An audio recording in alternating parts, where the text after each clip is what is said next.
Hi, I welcome all the educators doing distance learning out there and there's distance teaching. I am by no means an expert in tech or anything. I just kind of play around with things and hope for the best.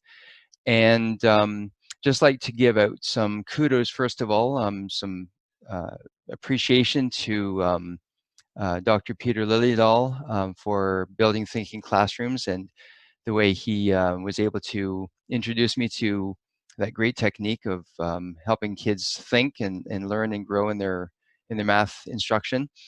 And also to Robert Kaplinski and his open middle problems. I'm going to be using those ideas today as I set up a virtual building thinking classrooms with vertical non-permanent surfaces. And so this is kind of how I kind of piece things together for to get my students engaged and active and online and thinking, and for me to listen to their thoughts and their conversation. So basically what I do is I first of all, I open up a Google Meet, and then I'll join a meeting, and I'll just name it, let's see, Lucy and Harry, for example. And so I will join the meeting, and for now I'll just, of course, turn these things off. So then I'll join the meeting. I'll invite the students by putting in their email accounts. So I'll add people down here, and I'll put in their email addresses, and then what I'll do is I'll invite them in. They come into the meeting, and then I'll also prepare ahead of time. Actually, this is one thing I should have told you before. I prepare ahead of time a Jamboard. And so what I do is go in and I go to Jamboard here, which is an interactive white space. And I've got all these different Jamboards already presented or produced. But I'll produce a new one, and then I'll title it what I'm going to use, or what I'm going to discuss with the students. So this one is sum to 1,000, and I'll put in their names, Lucy and Harry. So I just kind of keep track of who I've spoken to about this. And so Jamboard's pretty cool because you can add new screens. You can add extra frames onto this, and you can scroll through them. You can add in backgrounds. You can have a clear background. You can have a grid background or whatnot. I usually just have the clear background for now. You can add in images, etc., and sticky notes, which I'm going to show you. And of course, then you can write on it. You can choose a pen, a marker, a highlighter, or a brush, and then different colors. And then, of course, if you make a mistake, like I often do, is I need the eraser.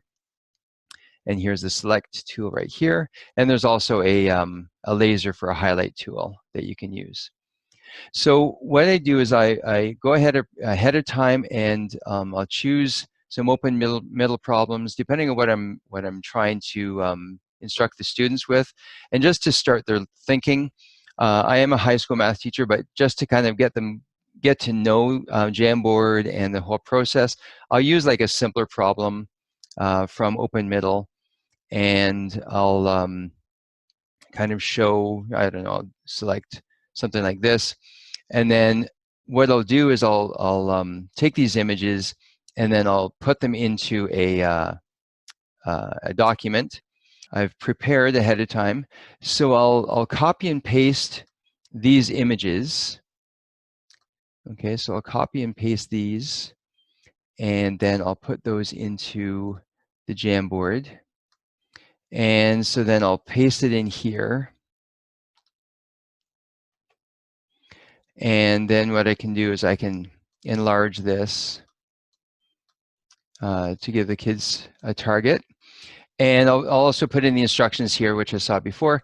It's important to put the background on first, and then from there we can add the sticky notes. So if I'm going to be using the numbers 1 through 9, I can just add these in. Okay, and then so I try to size it so the background will be a little bit bigger so that they can aim the numbers properly. So I'll start off with all the post-it notes off to the side here, and I'll leave room up at the top left for the instructions. But I would have put those instructions of the activity on before the post-it notes, because whatever goes on last is what's going to overlay on top of the other items. And so then I tell them, okay, well, you have to form, in this particular case, you have to form three-digit numbers that will get a sum as close to 1,000 as possible.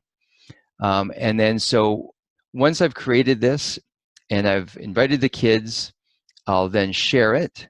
So I'll go back and I'll put in the values here, or sorry, their email addresses, and then I'll share this Jamboard with them. And then they'll get to the Jamboard. They'll open that up in a tab of their own. And what I also want to do, I like to record their conversation while they're working on this. And unless I'm mistaken, if I share my Jamboard, I can't record it. I can't record what I'm sharing. So what I do is I ask a student to share their Jamboard. I have them turn their cameras off. And then I tell them I'm going to be recording the meeting and record the conversation and the way they move these tiles around. And so then I'll be seeing their movement of these tiles, and I'll be recording their conversation to see what their thinking is about. And then I'll just kind of see from there how they go about and solve the problem. And then I give them a little encouragement to kind of maybe think in different ways or improve their thinking. And then after it's all done, I stop recording and I thank them for their time. And then I've got a record of some of their thinking, and they've had a time to kind of think and work together and collaborate. Okay, so I believe that's about all I do with these and how to set it up. But that's kind of how I do it. And if anybody has any suggestions as to how to improve this, please feel free to leave a comment. But besides that, this is how I've been working, and the kids have been responding very, very well with these, very highly. They enjoy working together with their classmates like they did before March break, and they like to continue doing that, and they get a bit of community feel and get to express their thinking as well. All right, so thanks for watching. I hope this has been helpful for you to kind of get started, and we'll see what we can come up with in future videos.